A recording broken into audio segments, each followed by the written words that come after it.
Hello everyone, welcome to Krishnatra classes.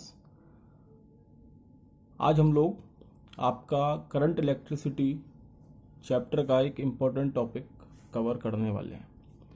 Current electricity basically ये कोई topic नहीं है, इट इज़ अ ट्रिक। ये आपकी एक ट्रिक है to solve complex circuits and this trick is known as concept of symmetry. Concept of symmetry, ये concept of symmetry हमने इलेक्ट्रोस्टैटिक में भी पढ़ा था। वहाँ क्या था कि अगर आपकी कोई फिगर है जो दोनों तरफ से सेम है, सिमिट्रिक है, तो उसमें हम फोर्स फाइंड करते थे एट द सेंटर। पर अभी यहाँ पे जो हम लोग पढ़ने वाले हैं वो इलेक्ट्रोस्टैटिक से डिफरेंट है। यहाँ पे जो आपका कंसेप्ट ऑफ सिमिट्री है उसको हम यूज करने वाले हैं टू फाइंड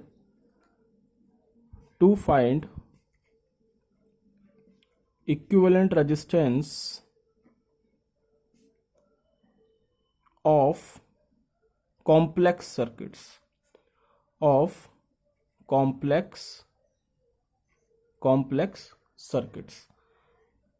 तो देखते हैं हमारा।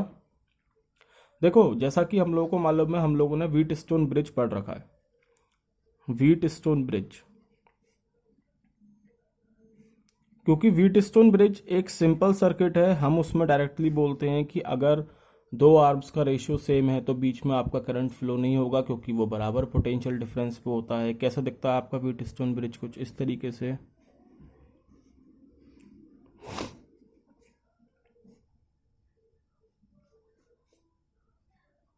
ये आपका व्हीटस्टोन ब्रिज रहता है। हम लोग बोलते हैं कि अगर रेशियो हमारा इन दोनों आर्म्स का सेम है, मतलब P upon Q is equal to R upon S है, तो आपका बीच वाली आर्म में करंट फ्लो नहीं होगा। इसी तरीके से बोलते हैं, फिर हमारा ये सीरीज में हो जाता है, ये दोनों सीरीज में हो जाते हैं और इनका जो रिजल्टेंट आएगा वो पैरेलल में हो जाते हैं आपस में। तो हम उसको क्या बोलते हैं कि ये हमारा इक्विवेलेंट रेजिस्टेंस फाइंड हो जाएगा। लेकिन अगर हमारा सर्किट हो जाए और ज़्यादा कॉम्प्लेक्स, तो वहाँ पर हम किस तरीके से सॉल्व करेंगे, किस तरीके से हम निकालेंगे? अगर देखें, मैं आपको एग्जांपल बताऊं। अगर हमारे सर्किट कुछ इस तरीके से आ जाए, अभी हम ये सारे ही सर्किट सॉल्व करने वाले हैं। अगर इस तरीके का कोई सर्किट आता है, कॉम्प्लेक्स सर्किट आते हैं, तो हम क्या कंसेप्ट यूज करेंगे, यही आज हम लोगों को देखना है। तो स्टार्ट करते हैं। पहले मैं आप लोगों को थोड़ा कंसेप्ट बता देता हूं। देखो, मैथ में भी आप लोगों ने सिमिट्री पढ़ी होगी, ठीक? तो सिमिट्री हमारी कैसे होती है? दो एक्सिस के अलोंग होगी। या तो आपकी सिमिट्री वाई एक्सिस के अलोंग हो सकती है, किसी भी फिगर की सिमिट्री वाई एक्सिस के अलोंग हो सकती है, या आपकी सिमिट्री एक्स एक्सिस के अलोंग हो सकती है। कैसे? अगर मान लो मैंने यहां लिख दिया टी। अभी जो टी है ये कहां से सिमेट्रिक है? इस तरीके से सिमेट्रिक है, मतलब वाई एक्सिस के अलोंग ये सिमेट्रिक है। एक्स एक्सिस के अलोंग तो नहीं है। लेकिन अगर मैं इसको लिख दूं आई, अब ये जो आई है, ये आई आपका वाई एक्सिस से के भी अलोंग सिमेट्रिक है और एक्स एक्सिस के अलोंग भी सिमेट्रिक है, मतलब दोनों तरफ वो मुझे सेम दिख रहा है। सिमिलरली अगर मैं लिख दूं आपका बी, अगर मैं बी लिख देता हूं, अबे बी आपका वाई एक्सिस के अलोंग सिमेट्रिक नहीं है। ये कहां है सिमेट्रिक है? आपका एक्स एक्सिस के अलोंग सिमेट्रिक है। इस तरीके से फोल्ड करोगे, जैसे हमारे पेपर है, इस पेपर को अगर मैं देखूं तो एक्स एक्सिस के अलोंग भी सेम है, सिमेट्रिक, और वाई एक्सिस के अलोंग भी सिमेट्रिक है, ठीक? तो सिमेट्रिक का मतलब समझ में आया? जो दोनों तरफ मुझे फिगर सेम दिखे।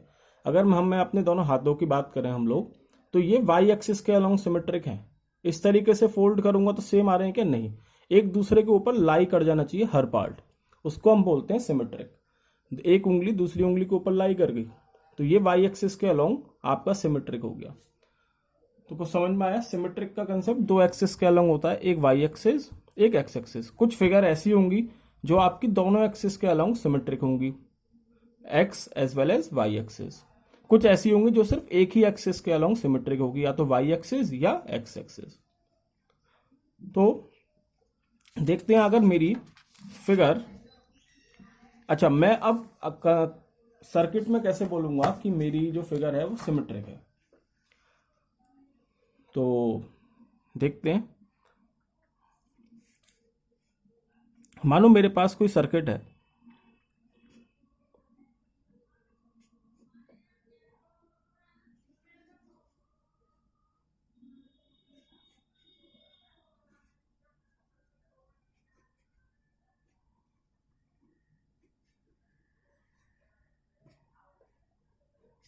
ये ए और बी के बीच में मुझे इक्विवेलेंट रेजिस्टेंस निकालना है, और ये मेरी एक फिगर है केवल। ये भी आर है, ये भी आर है, ये भी आर, ये भी आर है, और ये भी आर है। किस तरीके से मैं इस फिगर को सॉल्व कर सकता हूं? तो जैसा कि आप लोग देख रहे हैं, देखो एक तो सिमेट्रिक जो फिगर होंगी ना, उसमें सारे रेजिस्टेंस की वैल्यू सेम गिवन होगी, ठीक। अगर वो X axis sorry Y axis के अलोंग सिमेट्रिक है। जैसे अगर मैं इस फिगर को देखूं, तो अगर मैं यहां से इसको फोल्ड करता हूं वाई एक्सिस के अलोंग, तो ये सारे पार्ट एक दूसरे के ऊपर लाई कर रहे हैं। यहां पे ये आर है, उसके बदले यहां पर आर है, ये आर है, इसके बदले यहां पर एक आर है, तो ये एक दूसरे के ऊपर लाई कर गए। लेकिन अगर तुम इस फिगर को ध्यान से देखोगे, तो ये जो फिगर है ना, ये आपकी अलोंग एक्स एक्सिस भी सिमेट्रिक है। देखो ये एक्स एक्सिस भी सिमेट्रिक है। ये वाला आर यहां पर आ गया, आ जाएगा, ये वाला आर इसके ऊपर आ जाएगा, और ये जो है ना, ये वाला आर ये आधा आधा हो जाएगा। आधा करेंगे ना, तो ये इसके ऊपर ही लाई करेगा। जैसे जैसे चलो छोड़ो, तो ये आपका इसके ऊपर ही इस तरीके से लाई कर जाएगा, तो ये भी आपके सिमेट्रिक है। जैसे हैंड में देखो, ये पोर्शन क्या कर रहा है, इसके ऊपर लाई कर गया यहां पर। तो सिमिलरली ये है आपका आधा इसके ऊपर ऊपर आ जाएगा। तो ये आपकी फिगर दोनों ही एक्सिस के अलोंग सिमेट्रिक है। लेकिन अगर मैं इसी फिगर में वैल्यू थोड़ी चेंज कर दूं, मैंने इसको कर दिया 2r और ये भी कर दिया मैंने 2r। अब देखो जरा ध्यान से, ये किस एक्सिस के अलोंग सिमेट्रिक होगी, x या y? देखो अगर मैं इसको इस तरीके से फोल्ड कर रहा हूं, तो r के ऊपर r जा रहा है, 2r के ऊपर 2r जा रहा है, तो अभी भी ये y एक्सिस के अलोंग सिमेट्रिक है। लेकिन अगर मैं इसको अब x एक्सिस के अलोंग सिमेट्रिक बोलूंगा, तो ये सिमेट्रिक नहीं है। क्यों? क्योंकि x एक्सिस के अलोंग कैसे मोड़ूंगा मैं, इस तरीके से जाऊंगा, इस तरीके से मोड़ूंगा, इस तरीके से मोड़ रहा हूं, तो r के ऊपर 2r आ रहा है, तो ये सिमेट्रिक नहीं है। सिमेट्रिक कब है? जब आपकी वैल्यू सेम होंगी, ठीक है। ये अभी भी सिमेट्रिक है, लेकिन किसके अलोंग? सिर्फ y एक्सिस के अलोंग सिमेट्रिक है। पहले जब सारी वैल्यू इक्वल थी, तो ये y और x दोनों ही एक्सिस के अलोंग सिमेट्रिक था, ठीक। अगर मैं इस फिगर में इस 2r को 2r ही रहने देता हूं, इसको भी मैंने 2r कर दिया, लेकिन ये मेरा r था। अब देखो ये किस एक्सिस के अलोंग सिमेट्रिक हो जाएगा? अब ये y एक्सिस के अलोंग सिमेट्रिक नहीं रहा। क्यों? क्योंकि यहां r के 2r के ऊपर r आ रहा है, तो ये सिमेट्रिक नहीं है। अब ये किस एक्सिस के अलोंग सिमेट्रिक है? ये x एक्सिस के अलोंग सिमेट्रिक होगा, क्योंकि 2r के ऊपर 2r आ गया, r के ऊपर r आ गया, ठीक। तो इस तरीके से हमें अपनी सिमेट्री पहचाननी है। कैसे हम लोग सॉल्व करेंगे, अब हम लोग ये देखते हैं। तो इसी सर्किट को पकड़ते हैं। देखो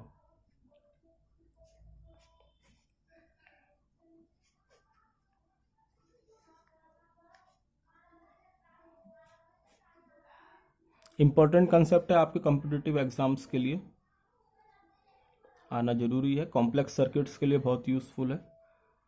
और इसके बाद हम लोग किरचॉफ्स लॉ भी देखेंगे नेक्स्ट लेक्चर में, तो वो भी इम्पोर्टेंट है, ठीक है। ये था हमारा सर्किट, और हमने कहाँ से शुरुआत करी थी? आर आर आर आर और आर, यहाँ से शुरुआत करी थी हमने सर्किट को देखने की। तो अभी हम लोग इसको देख रहे हैं वाई एक्सिस के अलोंग सिमेट्रिक, वाई एक्सिस, ठीक है, वाई एक्सिस। तो ये कुछ ऐसा नहीं है जैसे आपका मिरर बीच में लगा हुआ हो, मिरर इस तरीके से, ये आपका मिरर लगा है, ये अपने आप को इधर ही देख रहा है, ये अपने आप को इधर देख रहा है। तो मिरर में क्या होता है, आपकी राइट साइड आपको लेफ्ट दिखती है, लेफ्ट वाली आपको राइट दिखती है, ऐसे ही है। तो अगर मानो कि यहां से ए और बी के बीच में मुझे क्या निकालना है, इक्विवेलेंट रेजिस्टेंस निकालना है। तो अगर मेरा यहां से करंट आया तो ये दो जगह डिवाइड होगा, ये I1, ये I2। अब मैंने बोला कि ये मिरर की तरह एक्ट कर रहा है, तो इसका मतलब क्या हुआ कि अगर यहाँ पे ऊपर की तरफ I1 जा रहा है तो यहाँ पे मुझे नीचे की तरफ I1 दिखेगा। यही कंसेप्ट ऑफ सिमेट्रिक है, इसको याद रखना। अगर यहाँ पे I1 ऊपर की तरफ जा रहा है तो यहाँ आपको नीचे की तरफ आता हुआ दिखेगा। सिमिलरली अगर यहाँ नीचे की तरफ I2 आ रहा है तो यहाँ पर ऊपर की तरफ I1 I2 जाता हुआ दिखेगा।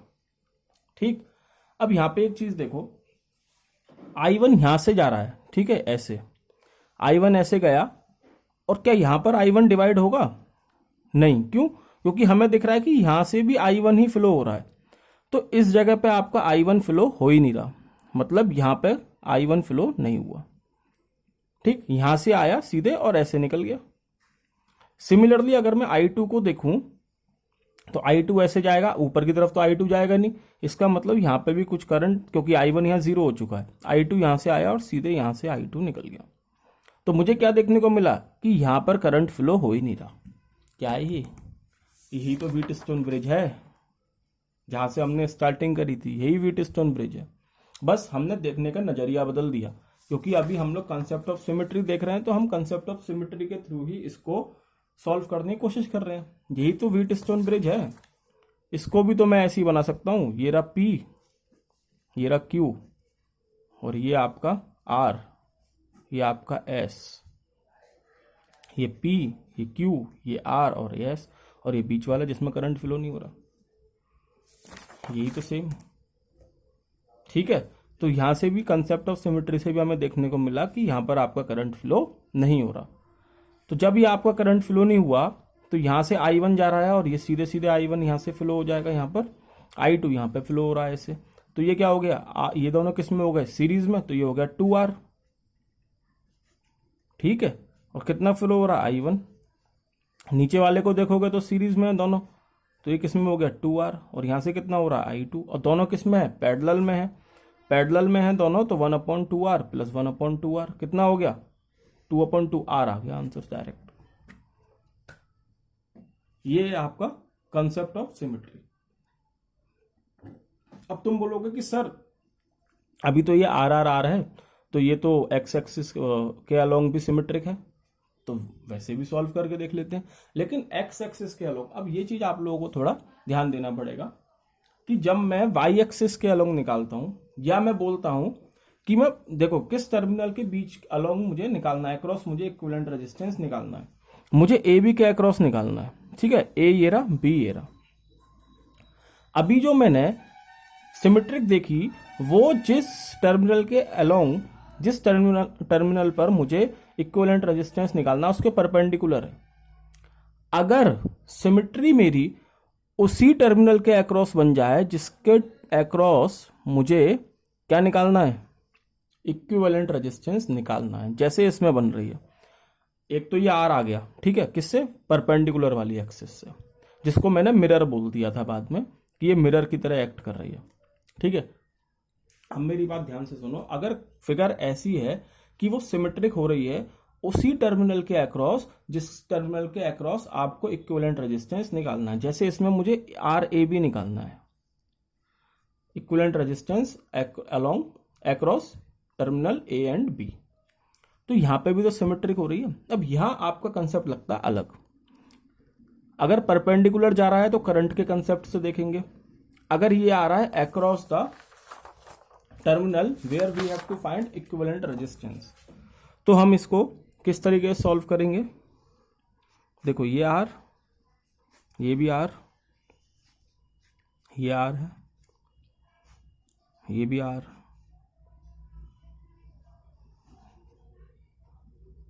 ए बी, ठीक, और ये वाला था रेजिस्टेंस बीच में। अब मैंने बोला कि हम जिस टर्मिनल के अक्रॉस हमें रेजिस्टेंस निकालना है उसके अक्रॉस हम सिमेट्री देख रहे हैं। अगर फिगर सिमेट्रिक होती है तो अब यहां पर ये इसके अलोंग भी सिमेट्रिक है। ठीक, तो यहाँ पे हमारा जो कंसेप्ट लगता है वो आता है आपका पोटेंशियल का। पोटेंशियल का कंसेप्ट कैसे है, देखो तो देखिए पोटेंशियल का कंसेप्ट कैसे लगेगा कि यहां मेरा एक रेजिस्टेंस है R। अब इसके टर्मिनल्स पे एंड पे पोटेंशियल डिफरेंस होगा तभी करंट फ्लो होगा from higher potential to lower potential. अगर मैं यहां पे पोटेंशियल मान लूं 1, ठीक, अगर यहां 1 है तो देखो इसके अक्रॉस सिमेट्रिक है, एक्स एक्सिस के अक्रॉस सिमेट्रिक है, जिस टर्मिनल के अक्रॉस मुझे फाइंड करना उसके अक्रॉस सिमेट्रिक है फिगर। यहां 1 है तो यहां पे भी 1 होगा क्योंकि सिमेट्रिक है फिगर। पोटेंशियल की बात हो रही है, इलेक्ट्रिक पोटेंशियल की। यहां 1 है, यहां मैं तो इस रेजिस्टेंस से इस रेजिस्टेंस पे जब करंट फ्लो होगा यहां से यहां तक तो कुछ पोटेंशियल डिफरेंस रहा होगा, मान लो यहां 1 है या 2 है, ठीक। सिमिलरली अगर यहां 2 है तो इसके अक्रॉस सिमेट्रिक है तो यहां पे भी 2 होगा। ये 2 से 3 हो जाएगा तो यहां पे भी 3 हो जाएगा। अब देखो पोटेंशियल डिफरेंस जहां जहां होगा वहां आपका करंट फ्लो होगा। यहां पर है हो रहा होगा, यहां पर है यहां पर भी होगा, यहां पे भी होगा, इधर भी होगा, लेकिन क्या इधर होगा? नहीं होगा। क्यों? पोटेंशियल डिफरेंस ही नहीं है, ये भी 2 पे है ये भी 2 पे है, पोटेंशियल डिफरेंस नहीं है इसलिए करंट फ्लो नहीं होगा। यही हमने वाई एक्सिस के अलोंग देखा था, यही हमने व्हीटस्टोन ब्रिज में देखा था, वही हम लोग पढ़ रहे हैं। तो यहां पे भी आपका करंट फ्लो नहीं होगा, ठीक है। तो इसमें आपका करंट फ्लो नहीं होगा, ठीक। अब देखो ये पोटेंशियल डिफरेंस 1 और 2 के बीच में ये वाला रेजिस्टेंस, ये वाला रेजिस्टेंस के बीच में कितना है 1 और 2। पोटेंशियल डिफरेंस मेरा किस कॉम्बिनेशन में सेम होता है, सीरीज में या पैरेलल में? तो ऑफ कोर्स पैरेलल में हमारा पोटेंशियल डिफरेंस सेम रहता है। अब यहां से 1 और 2 है, इन दोनों के बीच में 1 और 2 है, इसका मतलब ये दोनों किस में हो गए? पैरेलल में हो गए। ये दोनों पैरेलल में हो गए मतलब रेजिस्टेंस कितना आ जाएगा? R/2। ये चीजें तुम लोगों को मालूम होनी चाहिए, दोनों का रेजिस्टेंस 1/R प्लस 1/R करोगे ना तो 2/R मतलब R/2 हो जाएगा।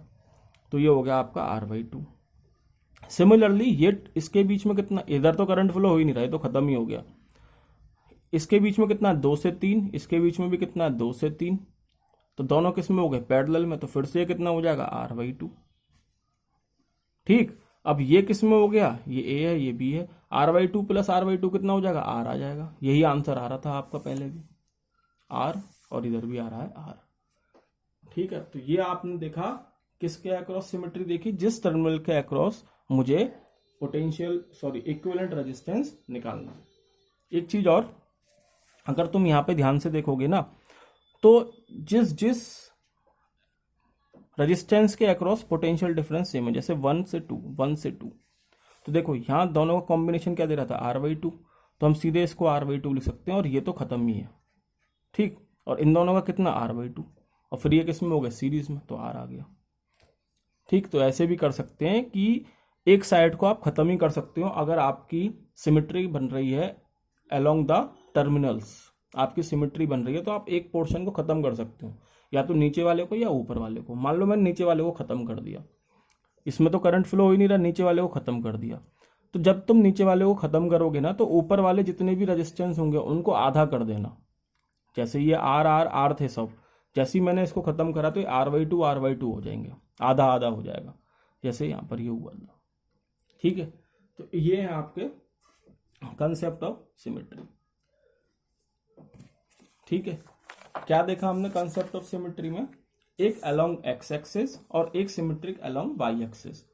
देखो एक्स एक्सिस और वाई एक्सिस से आप समझ सकते हो, या मैं कह सकता हूं कि जिस टर्मिनल के अक्रॉस मुझे निकालना है एक सिमेट्री वहां बनती है, जैसे इसमें बनी थी ऐसे, या एक सिमेट्री वैसी बनती है जो टर्मिनल के अक्रॉस निकालना है उसके परपेंडिकुलर। अगर परपेंडिकुलर बन रही है तो मैं कंसेप्ट उठाऊंगा करंट का, जैसे यहां पर उठाया था करंट का कंसेप्ट। क्या देखा था? जितना रेजिस्टेंस इधर, जितना करंट इधर फ्लो हो रहा होगा उसकी अपोजिट डायरेक्शन में दूसरे वाले में हो रहा होगा जो उसकी मिरर इमेज है, ठीक है। इसकी मिरर इमेज कहाँ है? ये वाली है। इसमें करंट नीचे जा रहा है तो इसमें करंट ऊपर जाएगा, ठीक है। दूसरा कंसेप्ट हमने देखा था, जब आपकी सिमेट्री बन जाए उन्हीं टर्मिनल के अक्रॉस जिसमें आपको रेजिस्टेंस फाइंड करना है। जैसे ए और बी के अक्रॉस बन गई थी ऐसे, तो वहां हम कंसेप्ट लगाते हैं पोटेंशियल डिफरेंस का। जितने भी रेजिस्टेंस है सबके बीच में पोटेंशियल डिफरेंस अप्लाई कर दो, ठीक। और जहां जहां पोटेंशियल डिफरेंस सेम आ रहा हो वो आपके रेजिस्टेंस सेम हो जाएंगे, ठीक है। और फिर उनको आप, और रेजिस्टेंस सेम होंगे, सॉरी पोटेंशियल डिफरेंस सेम होगा मतलब वो पैरेलल में है, उनको फाइंड कर दो।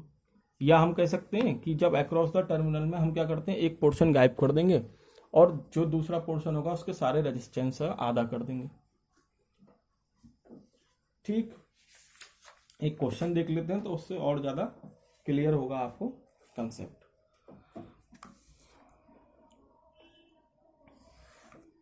देखो एक क्वेश्चन देखते हैं, जो अभी मैंने क्वेश्चन तुम लोगों को दिखाए कॉम्प्लेक्स सर्किट्स। ये देखते हैं क्वेश्चन आपका,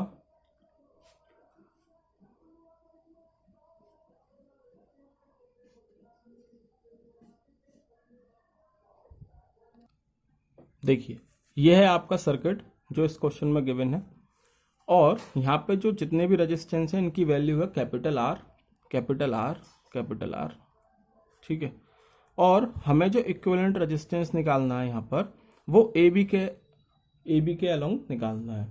इक्विवेलेंट रेजिस्टेंस ए बी के अलोंग, यहाँ ए है ये रहा बी, सबकी वैल्यू आर है। तो ये वही फिगर है।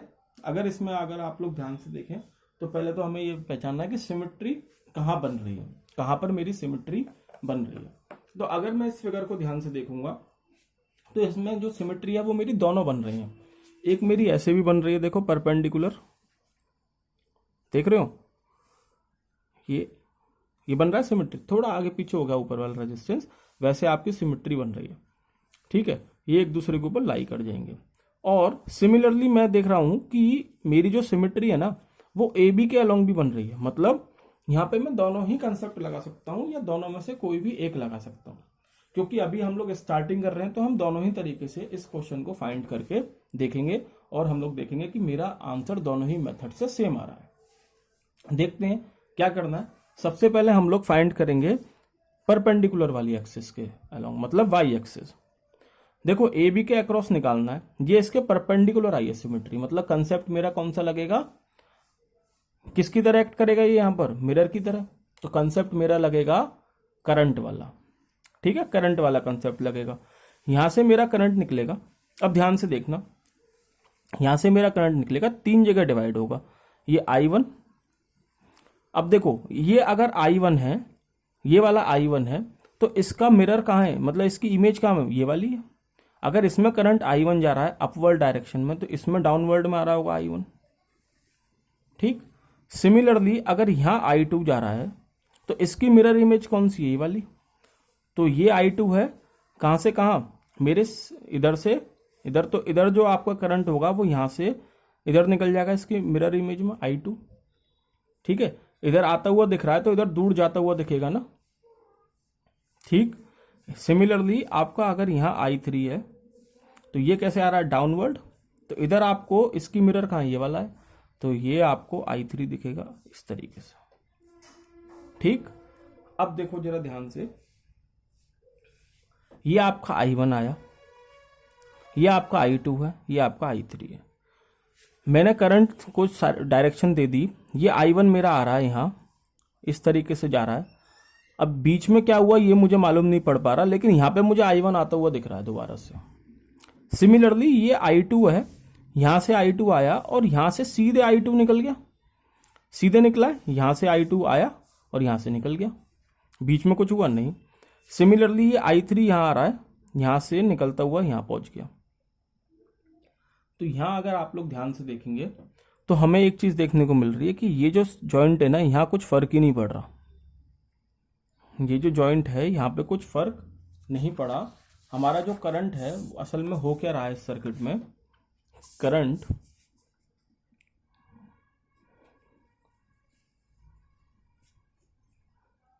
देखो अभी फिलहाल जो हमें पिक्चर देखने को मिल रही है वो कुछ ऐसी मिल रही है कि यहां से I1 आया और यहां से I2 I1 यहां से निकल रहा है, ये B है, ये यही देखने को मिल रहा है। अगर यहां से I1 आ रहा है और यहां I1 निकल रहा है, बीच में तो कुछ नहीं हुआ। दूसरी पिक्चर मुझे क्या देखने को मिल रही है कि ये ऐसे आ रहा है I2 वाली, और ये I2 मेरा यहां से आया, एंटर करा और यहां से एग्जिट कर गया I2। ठीक। और तीसरी पिक्चर जो मुझे देखने को मिल रही है वो कुछ ऐसी है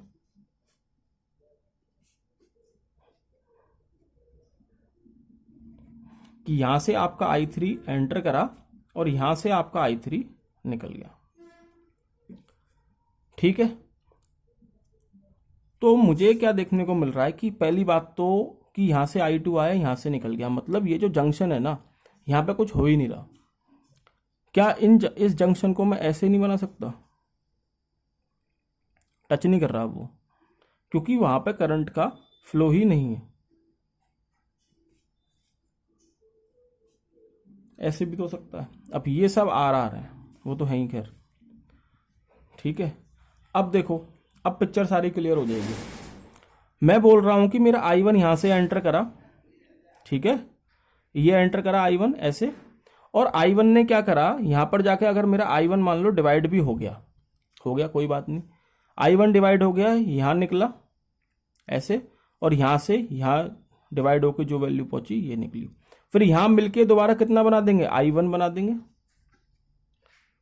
तो मुझे देखने को ये मिल गया भाई साहब कि यहां से मेरा करंट एंटर करा, यहां पे डिवाइड हुआ, ये सीरीज में हो गए दोनों, ये मेरा इसके पैरेलल में हो गया, और फिर इसका जो कॉम्बिनेशन आएगा तीनों का वो इसके सीरीज में है ऐसे। और सिमिलरली यहां पर ये तो सीधे जा ही रहा है, और ये भी आपका ऐसे ही हो जाएगा। ये I3 आया, यहां डिवाइड हो गया दो जगह, फिर यहां से ऐसे फ्लो हुआ होगा, यहां से सीधे गया होगा, और यहां पे मिलके फिर से I3 हो गया। तो यहां पर ये है आपका कंसेप्ट ऑफ सिमेट्री। इतना कॉम्प्लेक्स जो सर्किट लग रहा था वो सिंपली सॉल्व हो गया। देखो कैसे, अब इसका रिजल्ट निकाल लो। कैसे, ये दोनों तो सीरीज में, तो 2R हो गए, 2R। देखो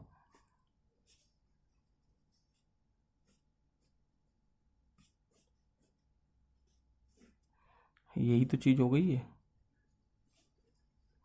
देखो ये 2R हो गया था, ये R है, ये भी R है, ये भी R है, बीच में ये तो पूरा 2R हो ही गया, क्योंकि ये तो सीधे सीधे जा रहा है, तो R प्लस R 2R। ये दोनों किस में हो गए, पैरेलल में।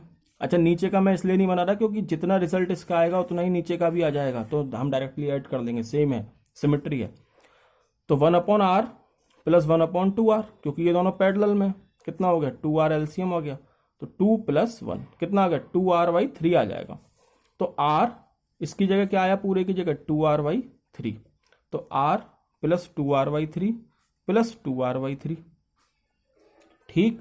तो सॉरी, प्लस R, ये वाला R plus 2R/3 plus R कितना आ गया, 3 और 3 6 2 8, कितना हो गया, 8R/3। अब ये जो 8R/3 इसका आएगा, क्योंकि वैल्यू तो सेम है, तो ये भी 8R/3 हो गया पूरा, और ये भी पूरा आपका 8R/3 हो गया। 8R/3 8R/3, और ये 2R किस में होंगे, पैरेलल में है। अब इतना तो कॉम्प्लेक्स नहीं रहा ये सर्किट, अब तो समझ में आ गया होगा। तो ये 8R/3 मतलब 3R/8, सॉरी, से आपका पैरेलल में ना 3/8R plus 3/8R plus 1/2R। इसको सॉल्व कर दो, 3 3 6, और 6 और 4 10।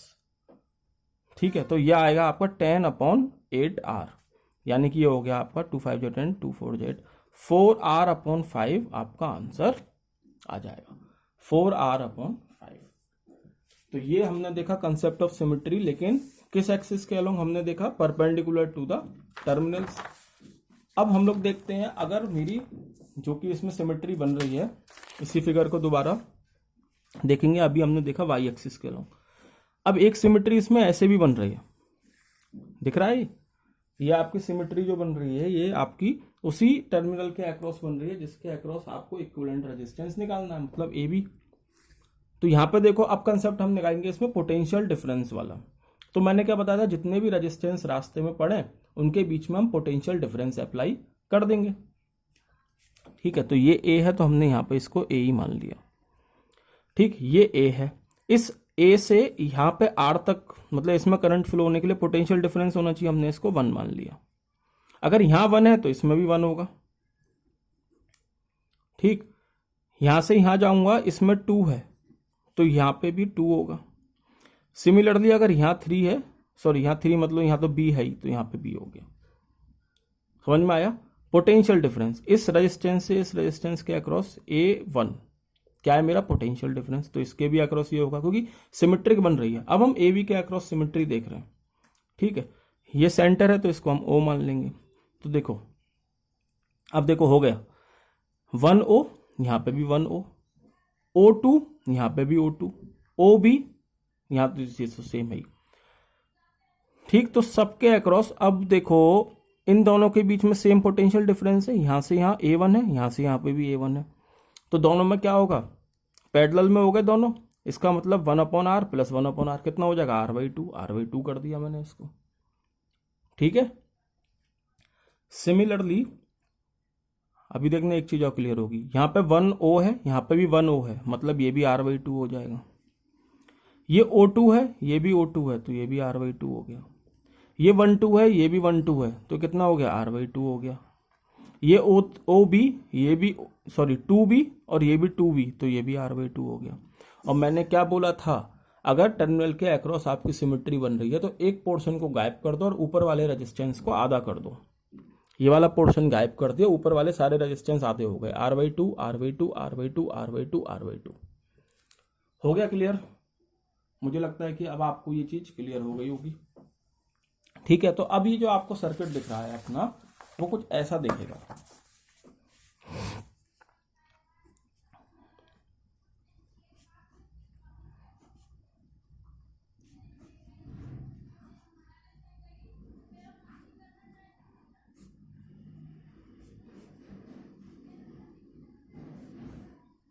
ये A है, ये B है, ये सब R/2 हो गए हैं आपके, R/2 R/2 R/2, ये तो आ रही है अभी। और ये था आपका ये वाला, ये फिगर अब ऐसी हो गई क्योंकि नीचे का पोर्शन आपने गायब कर दिया, ऊपर वाले सब आधे कर दिए, R/2 ठीक है। और ये आपका O था सेंटर। चलिए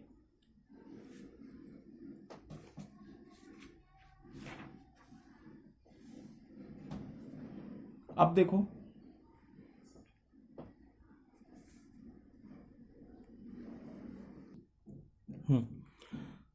अब इस फिगर को हम ध्यान से देखेंगे दोबारा से, और इसमें देखो दोबारा से एक सिमेट्री लग रही है।